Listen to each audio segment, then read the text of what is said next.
힙합 동아리에 만나서 제가 춤 가르쳐 주다가 그러다 이 사람이랑 평생 춤을 춰야겠다 그런 생각으로 이제 만나게 됐습니다. 삼새끼라고 이 새끼들이 이언니님은 모르시는데 혼자 흠모하고 계시는 새끼들이 있었어요. 안녕하세요, 면접형 면접봐 형입니다. 제가 지난 영상에서 하여튼 니네 하고 싶은 거 내가 다 해줄게 뭐 이랬더니 제일 많이 좋아요가 달린 댓글이 뭐 교수님 뭐 딴 건 모르겠고 첫사랑 썰이나 풀어줘요 뭐 이런 이야기가 1등이 됐고 거기 대댓글이 또 그렇게 많이 달렸어. 그래서 뭐 어쩔 수 없이 제가 저의 사랑 이야기를 좀 해야 되겠습니다. 근데 여기서 이제 중요한 거는 거기 그런 개념 있는 댓글도 좀 달렸던데 저는 이미 결혼을 하는 사람이잖아요. 지금 첫사랑 얘기를 하면 여러 가지로 좀 안 좋을 수가 있어요. 그게 아니라 첫사랑보다는 끝사랑 이야기로 아름답게 한번 이야기를 해보도록 하겠습니다. 그래서 오늘의 좀 객관적인 행동 평가를 위해서 저희 끝사랑께서 지금 옆에 자리에 함께하고 계시고요. 제가 오늘 영상을 통해서 여러분께 전하고 싶은 건요, 그냥 저의 단순히 러브스토리를 이야기하는 거가 아니고 이런 것도 필살기로 만들 수 있다, 이런 것도 3C 4P 과정을 거치면 합격할 수 있다,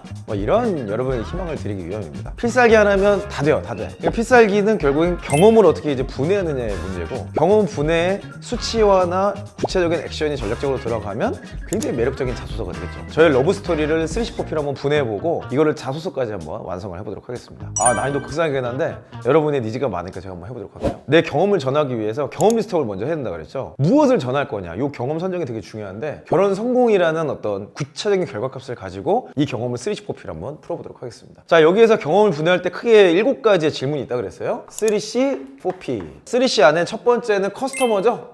고객. 자, 그다음 두 번째는 자사, 현재 우리 팀의 상황, 문제, 기회 이런 것들을 통칭하는 거죠. 자, 그 다음에 경쟁사, 이런 것들이 있습니다. 4P로 넘어가면 프로덕트, 결과물이죠. 결과물이 뭔지를 가장 정확하게 이거를 수치화할 수 있는 것들 하면 좋고요. 수치화가 안 되더라도 이렇게 명확한 어떤 결과값이 있는 것을 잡으셔야 된다 그랬어요. 그 다음에 이제 플레이스, 문제 해결이죠. 그 밑에 프라이스죠. 프라이스는 뭐죠? 생산성입니다. 시간을 줄인다거나 뭐 돈을 적게 쓴다거나 뭐 이런 다양한 이야기들. 그리고 마지막이 의사소통, 프로모션이죠. 자, 이렇게 7가지로 정리를 하면 아주 멋진 자소서를 만들 수 있다. 심지어 러브스토리조차도요. 자, 일단 저의 고객은 누굴까요? 저희 와이프겠죠. 이언니죠, 이언니. 이언니가 저의 고객이고, 결혼을 위한 고객이 또 있습니다. 누굴까요? 가족이겠죠. 그래서 1차 고객은 이언니가 될 거고요.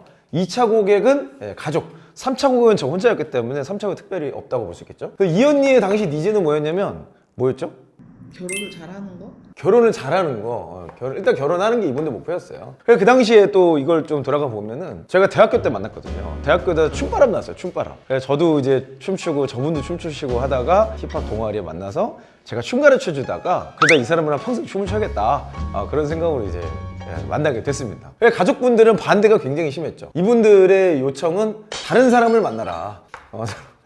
이 사람이랑 결혼하지 마라. 오죽하면 이제 저의 별명이 미달이었습니다. 미달이. 수준 미달이라고 해서 미달이었어요. 자사의 그 당시에 저의 이제 문제는 뭐냐면, 군대도 지금 안 갔다 왔다, 군대도. 직업도 없었다. 이 문제가 해결이 돼야 결혼을 할 거 아니에요. 그 반면에 경쟁사라고 말할 수 있는 놈들이 좀 있었는데, 제가 알고 있는 놈들만 3놈이 있었어요. 삼새끼라고.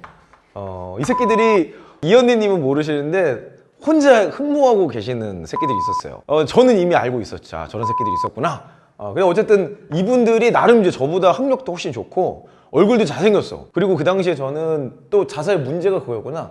제가 연애할 당시만 해도 그냥 까맸어요. 까만 피부였어요, 피부.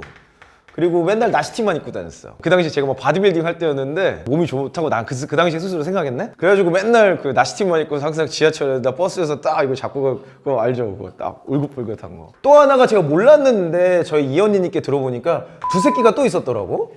그래서 뭔 새끼들이 이렇게 많어. 그 이언니님이 당시에 뭐 공대 여신 뭐 이런 이제 그런 비스무리한 느낌이 있었어요. 그래서 워낙 그 인기가 당시에 많았고. 자, 여기까지가 3C 배경 분석입니다. 3C는 배경이라고 그랬어요. 그래서 내가 이 경험이 왜 의미 있는지를 설명하는 거라고 그랬죠. 자, 그래서 결과물은 저희가 숫자로 뭐 뽑으면 뭐 저런 걸 할 수는 있어요. 제가 영업으로 지원한다 그러면 결혼식 하객 수 뭐 이런 걸 저희가 700명이 넘었거든요.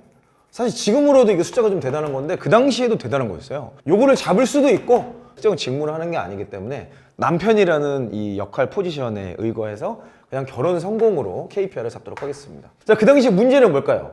언제나 문제는 요 앞에 있는 문제 상황과 연결이 돼야 돼요.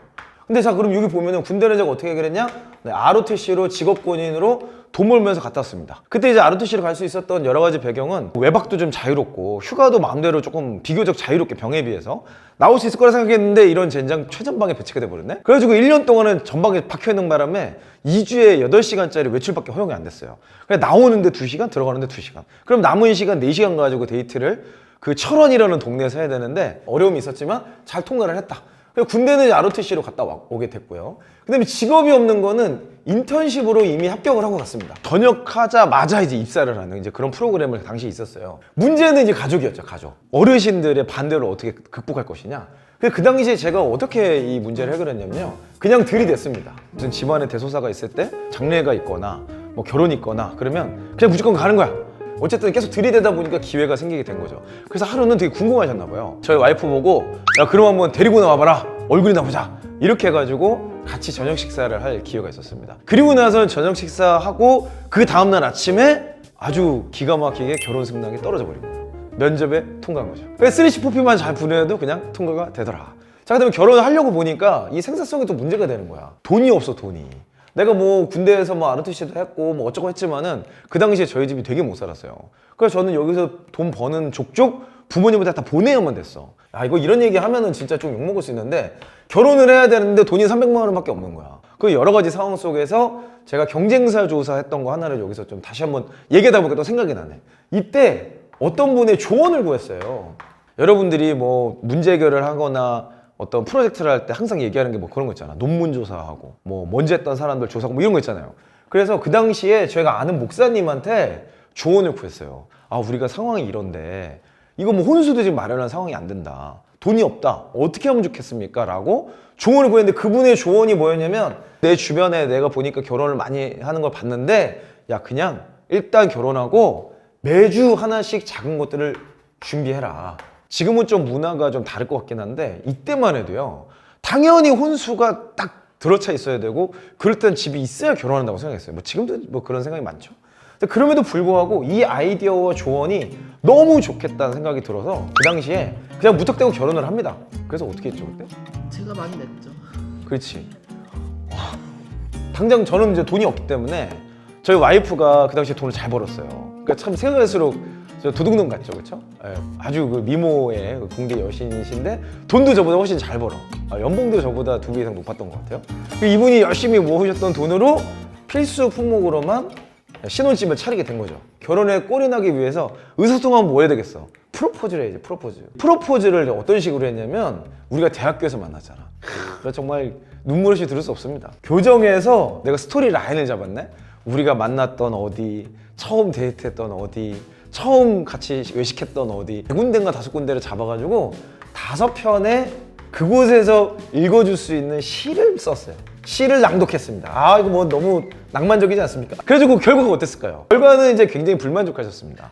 아, 너무 예측 가능했고 뻔했다. 그리고 또 뭐였죠 그 당시에? 힘들었어요. 아, 힘드셨어. 이분이 5군데나 저한테 끌려다니는 바람에 그날 또 날씨가 추웠어, 그지? 날씨가 춥고 뭐 하여튼 좀 그랬어요. 그래서 되게 안 좋긴 했지만 어쨌든 결혼에 성공을 했기 때문에 3C, 4P로 분해를 할 수 있다라고 여러분께 말씀을 드릴 수 있겠습니다. 자, 그래서 요걸 가지고 자기소개서를 쓰면 어떻게 될까? 여기 조금 더 우리가 얘기 잘 정리가 되려면 여기에 뭐 수치화가 좀 들어가면 더 좋겠죠. 여기 ROTC를 해서 돈을 얼마씩 모을 수 있었고 인턴십 채용을 해서 뭐 얼마나 그 기간을 줄일 수 있었고 또 필수 품목으로 신혼 차림을 함으로써 일반적인 결혼 그 신혼집 대비 몇 % 비용을 절감했고 5편의 시낭독을 통해서 얼마나 빠른 협상을 할 수 있었는가, 이런 내용들을 구체화시킬 수 있다면 아마도 굉장히 스토리라인이 탄탄한, 야 이거 보니까 결혼에 성공할 수밖에 없었겠구나 라는 이야기를 아마 볼 수 있지 않았을까라고 여러분께 정리를 좀 해드리고 싶습니다. 오늘 좀 이야기 들으면서 뭐 한마디 소감을 한마디 해보시죠. 얼마 전에 결혼기념일이었는데 히스토리를 다시 들으니까 참 뜻이 깊은 것 같습니다. 근데 선물은 기억하고 있었는데 시를 써줬던 건 이제 생각이 났네요. 감사합니다. 아, 네. 귀걸이. 아, 근데 귀걸이 선물. 네. 스와로브스키. 네. 그죠? 상대방을 협상할 때 핵심이 선물입니다. 선물. 이 5편의 시를 쓰는 게 정말 쉽지 않았는데 그거는 이제 기억을 못 하시고 이제 선물만 기억을 하시는, 참 씁쓸한 거라고 해야 될지 그래도 저 행복하다고 말씀드리고 싶습니다. 자, 이렇게 저희 러브스토리를 분해를 해봤으니까 이런 것도 자소서 메이커에 너무 어떻게 되는지 한번 보도록 하겠습니다. 자소서 메이커로 나의 러브 스토리가 어떻게 표현이 되는지 한번 해보도록 하죠. 자, 이렇게 저장이 다 됐네요. 이제 자소서 자동 완성을 한번 해보겠습니다. 야, 이것까지 자소서가 진짜 기깔나게 나오면 어떡하지? 자, 자소서가 이렇게 나왔네요. 이제 나온 거 한번 읽어보면, 야, 소제목은 좀 바꾸면 좋겠는데, 소제목은 아까 적은 게 있으니까 그걸로 하면 될 것 같고, 예비 남편으로서 결혼 승낙을 받기 위해 이현이와 가족을 설득해야 했습니다. 아주 나의 위치를 잘 설명. 당시 군대도 가지 않았고 직업도 명확하지 않았던 탓에 이현이의 가족은 다른 사람과의 결혼을 더 원했습니다. 조사한 바에 따르면 기존 경쟁자들 3새끼 2새끼 있었죠. 라이프 스타일과 이현이의 라이프 스타일이 다르다는 점을 발견하고 이현이와 같은 라이프 스타일을 공유하는 것이 중요하다는 것을 이해했습니다. 아주 지금 분석이 잘 됐어요. 그래서 문제 해결을 이렇게 했죠. RTC를 통해 직업군을 선택하여 단기간에 돈을 벌면서 군생활을 지속했습니다. 이후 채용형 인턴십에 합격해서 전역 후 바로 입사가 난 상태를 만들어냈습니다. 아까 위에서 문제 상황 뽑았던 게 군대도 가지 않았고 직업도 명확하지 않았던 탓에 요게 이제 명확했죠. 요거를 이렇게 두 가지로 풀어냈네요. 결혼 비용 절감을 위해 혼수 비용을 최소화하고 매주 혼수용품을 마련하여 총 비용의 30%를 절감했습니다. 뭐 대략적인 수치긴 하지만 감동적인 프로포즈를 위해 아내와의 추억이 있는 5군데에서 자작시를 낭송했고 귀걸이 선물과 함께 성공적인 프로포즈를 완성했습니다. 그 결과 결혼에 성공했으며 현재 결혼 18년 행복하게 잘 지내고 있습니다. 이거 너무 괜찮다. 이 경험을 통해 고객의 니즈를 이해하고 전략적으로 접근하는 자세의 중요성을 배웠습니다. 이렇게 전달이 된다면 뭐 합격하지 않을까? 야, 이거 뭐 러브 스토리를 가지고도 이렇게 만들어낼 수 있다. 자, 저는 여러분들이 도전하고자 하는 거 제가 계속 함께 하려고 합니다. 여러분들 안 된다고 그러고 어렵다고 하는데 안 되는 건 없어요. 여러분이 제가 도전했으면 좋겠는 거 이 영상에 댓글로 달아주세요. 그리고 제가 하여튼간 여러분의 좋아요 많이 달린 거, 여러분의 반응이 뜨거운 거 중심으로 어떤 것이든 한번 어떤 형태로든 도전을 해보도록 하겠습니다.